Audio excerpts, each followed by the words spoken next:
Netflix stock recently lost $150 billion in market cap, and if you're holding Netflix stock and are wondering why it's still bleeding, you probably missed a couple of signals that indicate exactly what's going to happen. The first signal people miss is looking at Netflix's historical PE next to its price and earnings per share. This chart shows us that since 2022, the market has been okay with paying a high premium for Netflix. As you can see, the PE increased with share price, classifying this as a high growth play. But recently, Netflix's PE was nearly cut in half, while the earnings per share continued to increase, meaning Wall Street is now reassessing if Netflix should be priced as a high-growth company. Netflix previously grew their business model with extreme precision, but now they're looking to take over Warner Bros., which shows that they need riskier outside help to try to hold on to their high growth, and clearly Wall Street doesn't love this. If we take a look at their revenue growth, we can clearly see that Netflix has started to approach a growth percentage ceiling, meaning if they can't grow their business by high percentages, Wall Street will not pay the high PE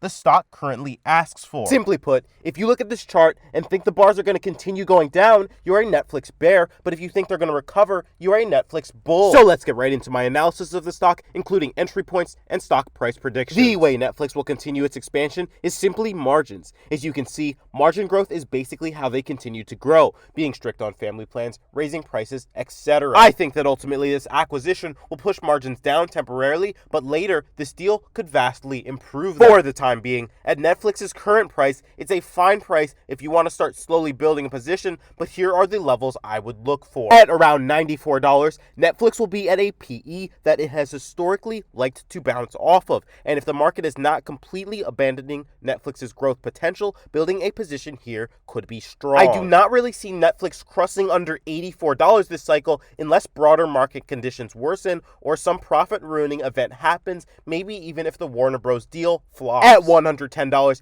Netflix is very expensive, as you'd basically be paying for perfection on their execution of an acquisition. Here is the full buy chart with my analysis. I hope you enjoyed my video, and subscribe for strong analysis on the best stock picks.